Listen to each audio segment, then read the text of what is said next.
Hello and welcome back to অমিতের tuition. আজকে আমরা শিখব ইংরেজির ছোট্ট একটা বিষয়, কিন্তু গুরুত্বপূর্ণ। সেটা কি? ইন্ট্রোডাক্টরি। ইন্ট্রোডাক্টরি মানে যা দিয়ে বাক্য শুরু হয়। আজকের এই ভিডিওতে আমরা দেখব ইন্ট্রোডাক্টরি হিসেবে ইট এবং দেয়ারের ব্যবহার, কোথায় কোথায় ব্যবহার হয়, কি অর্থে ব্যবহৃত হয়, কিভাবে আমরা এগুলোকে কাজে লাগাতে পারি। তাহলে চলো শুরু করা যাক। প্রথমেই বললাম যে ইন্ট্রোডাক্টরি মানে কি? কোনো বাক্য যেটা দিয়ে শুরু হচ্ছে। প্রথমে যদি আমরা বলি ইটের কথা, ইট কখন বসে? কোনো বাক্যে যদি সাবজেক্ট না থাকে, কোনো বাক্যে যদি সাবজেক্ট না থাকে এবং বাক্যটি স্থান বোঝাবে না, বাক্যটিতে স্থান বোঝাবে না, তখন আমরা কি করতে পারি? সেই বাক্যটিকে ইট দিয়ে শুরু করতে পারি, সেই বাক্যটিকে ইট দিয়ে শুরু করতে পারি। যেমন আমি যদি বলি কি, যখন কোনো বাক্যে সাবজেক্ট থাকে না, থাকে না, তখন তখন সেই বাক্যে সেই বাক্যে সাবজেক্ট হিসেবে, সাবজেক্ট বা কর্তা বা উদ্দেশ্য হিসাবে কি করা যায়? ইট এর ব্যবহার করা হয়। যেমন আমি যদি বলি ইট ইজ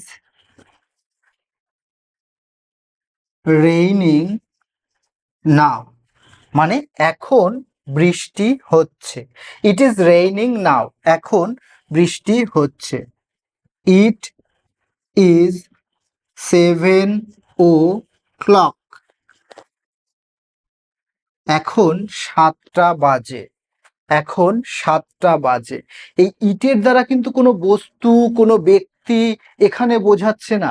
এখানে ইট ইজ রেইনিং নাও, এই যে এখন বৃষ্টিটা হচ্ছে, এই বৃষ্টির অবস্থাটাকে নির্দেশ করছে। ইট ইজ 7 o'clock, এখন 7টা বাজে, এই 7টার সময়টাকে নির্দেশ করছে কিসের দ্বারা? এই ইটের দ্বারা। তাহলে বিষয়টা কি দেখলাম আমরা?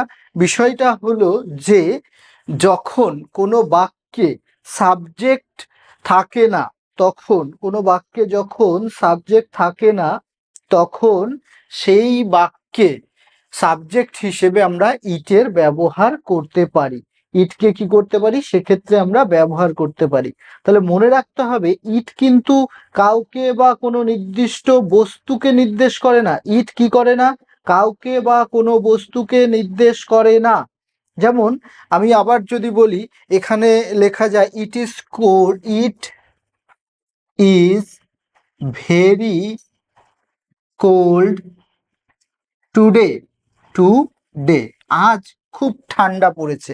ইট ইজ ভেরি কোল্ড টুডে, আজ খুব ভেরি আজ খুব ঠান্ডা পড়েছে। আবার যদি বলি আমি, আরেকটা উদাহরণ দেওয়া যায়, তাহলে কি? It is easy to learn English, it is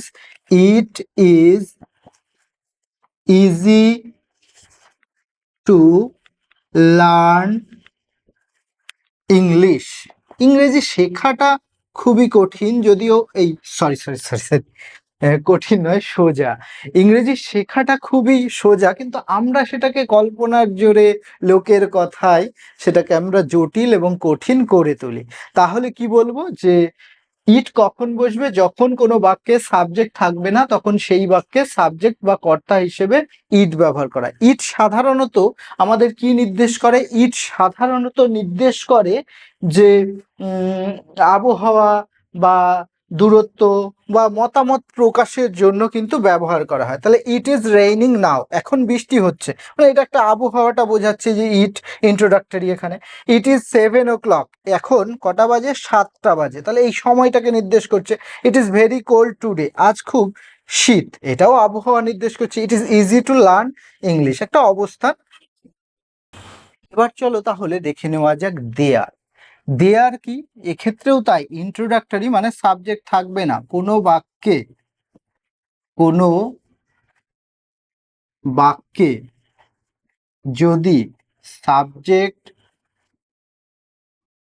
না থাকে না থাকে এবং বাক্যটিতে স্থান বা অবস্থান বোঝানো হয়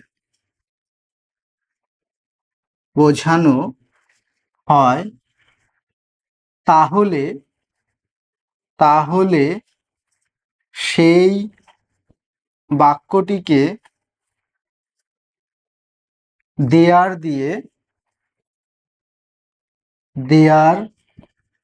দিয়ে শুরু করতে হয়। কি বলা হলো, যে কোনো বাক্যে যদি সাবজেক্ট না থাকে, কোনো বাক্যে যদি কি না থাকে, সাবজেক্ট না থাকে এবং বাক্যটিতে স্থান বা অবস্থান বোঝায়। এবার সর্বদাই যে স্থান বোঝাবে, অনেক সময় দেয়ার মানেই যে স্থান হয় তা কিন্তু নয়। দেয়ার মানেই বরং স্থান নাই, বরং কি বোঝায়, যে এমন একটা অর্থ প্রকাশ করবে যে কিছু একটা আছে, কিছু একটা কি আছে। কোনো বাক্যে যদি সাবজেক্ট না থাকে এবং বাক্যটিতে স্থান বা অবস্থান বোঝানো হয়, তাহলে সেই বাক্যটিকে দেয়ার দিয়ে শুরু করতে হয়। সেই বাক্যটিকে কি করতে হয়, দেয়ার দিয়ে শুরু করতে হয়। আমি যদি বলি there is a book on the table, TABLE, there are 50 students in our class. আমাদের কক্ষে কতজন, 50 জন ছাত্র আছে। There R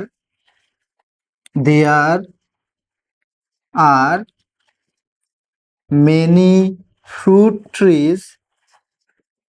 fruit in their their garden, তাদের বাগানে অনেক ফলের গাছ আছে। তাহলে এইখানে দেখো দেয়ারের মাধ্যমে কি বোঝালো, ওই যে বইটা, সেই বইটার অবস্থানটা বোঝালো কোথায় আছে, টেবিলের ওপরে আছে। অর্থাৎ এখানে সাবজেক্ট আছে, কিন্তু সাবজেক্টের আগে দেয়ারটা চলে আসবে। সাবজেক্টের আগে কি আসবে, দেয়ারটা চলে আসবে। সাবজেক্টের আগে দেয়ার কিন্তু চলে আসবে। There are 50 students in our class, আমাদের কক্ষে কতজন ছাত্র আছে, 50 জন।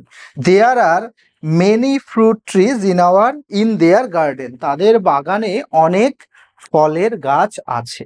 তাহলে বিষয়টা যদি আমরা একটু রিভিশন দিয়ে নিই, তাহলে ইন্ট্রোডাক্টরি মানে কি, ইন্ট্রোডাক্টরি মানে হচ্ছে যে শব্দ দিয়ে কোনো বাক্যের শুরু হচ্ছে। আমরা বলি না যে লেটস ইন্ট্রোডিউস আস, আমরা আমাদের পরিচয়টা দিই। পরিচয় মানে শুরু, সূত্রপাতটা যেখান থেকে হয়, সেটাই হচ্ছে ইন্ট্রোডাক্টরি। তো ইন্ট্রোডাক্টরি আমরা এখানে দুটো জিনিস পড়েছি, একটা হচ্ছে ইট আর একটা হচ্ছে কি দেয়ার। ইট আর দেয়ারের ব্যবহার কোথায় কোথায় হয়। ইট কোথায় বসে, যখন কোনো বাক্যে সাবজেক্ট থাকে না, তখন সেই বাক্যে সাবজেক্ট বা কর্তা বা উদ্দেশ্য হিসেবে ইটের ব্যবহার লক্ষ্য করা যায়। যেমন it is raining now, it is 7 o'clock, it is very cold today, it is easy to learn English, ইংরেজি শেখা খুবই সোজা। তাহলে ইট ইজ রেইনিং নাও মানে এখন বৃষ্টি হচ্ছে। ইট ইজ 7 o'clock, এখন 7টা বাজে। সেটা সকাল হলে সকাল বলবো, এখানে আমরা 7 o'clock ইন দ্য মর্নিং, এই ইন দ্য মর্নিং বলতে পারতাম বা ইন দ্য ইভিনিং বলতে পারতাম। ইট ইজ ভেরি কোল্ড টুডে, আজ খুব শীত, খুব ঠান্ডা। It is easy to learn English, ইংরেজি শেখাটা খুবই সোজা। তাহলে এক্ষেত্রে সাবজেক্ট ছিল না বলেই কিন্তু ইটটা ইন্ট্রোডাক্টরি হিসেবে আমাদের এখানে বসাতে হয়েছে। এর পরের যে বিষয়টা আমরা দেখলাম কি, সেটা হচ্ছে দেয়ার। দেয়ার কোথায় কোথায় বসে এবং দেয়ারের ব্যবহার। কোনো বাক্যে যদি কি না থাকে, সাবজেক্ট না থাকে এবং বাক্যটিতে স্থান বা অবস্থান বোঝানো হয়, তাহলে সেই বাক্যটিকে দেয়ার দিয়ে শুরু করতে হয়। যেমন there is a book on the table, টেবিলের উপরে একটা বই রয়েছে। There are 50 student in our class, আমাদের কক্ষে বা শ্রেণীকক্ষে 50 জন ছাত্র আছে। তাহলে এখানে এবার চলো একটা ইন্ট্রোডাক্টরি ইট এবং দেয়ারের তুলনা দেখে নেওয়া যাক। প্রথমেই যদি আমরা ইটের কথা বলি, ইট সাধারণত আমরা শিখলাম কি, যে সাবজেক্ট না থাকলে বাক্যে সেখানে ইট বসে। তবে শর্ত কি, যে ইট মানে এখানে কি কি বোঝাবে? ইট সময়, আবহাওয়া, অনুভূতি, দূরত্ব বোঝাতেই ইট ব্যবহৃত হয়। যেমন ইট ইজ হট টুডে, আজ খুব গরম, এটার মাধ্যমে কি বোঝাচ্ছে? আবহাওয়া বোঝাচ্ছে। ইট ইজ 8 o'clock নাও, এখন 8টা বাজে, তাহলে এটা সময় বোঝাচ্ছে। এইভাবে যখন আমরা সাবজেক্ট থাকবে না, তার বিনিময়ে এই সমস্ত কন্ডিশনগুলো যদি থাকে, ইট ব্যবহার করতে পারবো ইন্ট্রোডাক্টরি হিসেবে। তবে মনে রাখতে হবে, ইট ব্যবহৃত হয় কিছু ঘটছে বোঝাতে, মানে কোনো একটা কাজ, কোনো কিছু চলছে চলছে রানিং। যেমন it is the time of cricket বা it is the cricket time, এটা ক্রিকেটের সময়। যেমন আইপিএল এর সময় থাকে না, আইপিএল বলি আমরা, আমরা তো ক্রিকেটে পাগল, আইপিএল পাগল। তো এই যে বিষয়গুলো, তাহলে সেক্ষেত্রে এই ক্ষেত্রে আমরা ইট ব্যবহার করতে পারি। এরপর হচ্ছে দেয়ার। দেয়ার কোথায় বসবে? সাধারণত উপস্থিতি বা অস্তিত্ব বোঝাতে। মানে এক্ষেত্রেও তাই, যে ক্ষেত্রে দেখা যাবে যে বাক্যে সাবজেক্ট থাকছে না এবং সেই সাবজেক্টের পরিবর্তে যদি বাক্যটিতে অবস্থা, অস্তিত্ব বা উপস্থিতি এরকম কিছু বোঝানো হয়, তখন দেয়ার দিয়ে সেই বাক্যটিকে শুরু করতে হয়। যেমন there is a dog in the garden, বাগানে একটা কুকুর রয়েছে।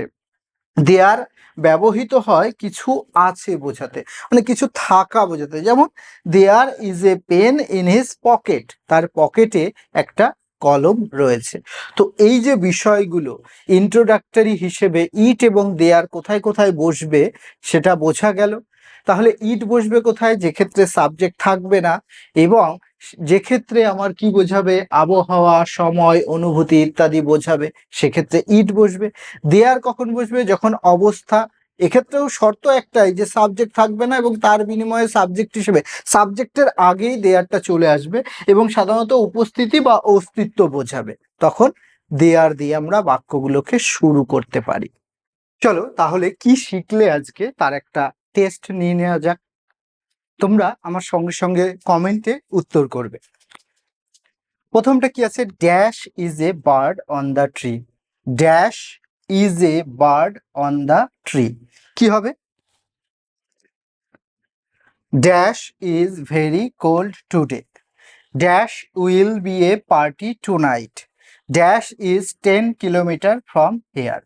তাহলে প্রথমে এই জায়গাটাই দেখো, প্রথম বাক্যটাই আছে কি, dash is a bird on the tree. তাহলে এখানে কি বোঝাচ্ছে?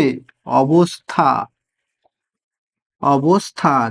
তাহলে অবস্থান যখনই বোঝায়, তাহলে আমরা কি চোখ বুঝে কি করব? দেয়ার।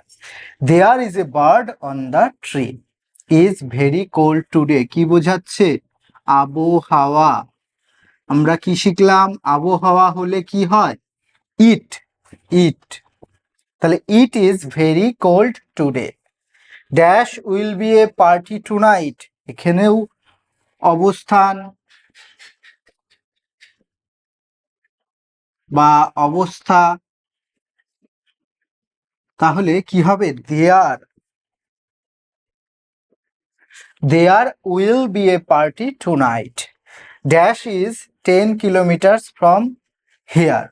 এখানেও একটা আমার দূরত্ব বা বোঝাচ্ছে, বিষয় বোঝাচ্ছে। তাহলে it is, it is 10 kilometer from here. It is 10 kilometer from here. আশা করি এই যে বিষয়টা ইন্ট্রোডাক্টরি ইট এবং দেয়ার, এই বিষয়টা তোমাদের পুরোপুরি ক্লিয়ার হয়ে গেছে। তাহলে আজকের এই ভিডিওটা এখানেই সমাপ্ত করছি। যদি ভিডিওটা ভালো লাগে তাহলে একটা লাইক করে দিও, চ্যানেলটিকে সাবস্ক্রাইব করো এবং পাশে থাকা বেল আইকনটিকে টিপে দিও, যাতে আমাদের পোস্ট করা ভিডিওর নোটিফিকেশন সবার আগে তোমাদের কাছে পৌঁছে যায়। দেখা হবে পরের দিন অন্য কোনো ভিডিওতে। Till then, keep learning, keep growing.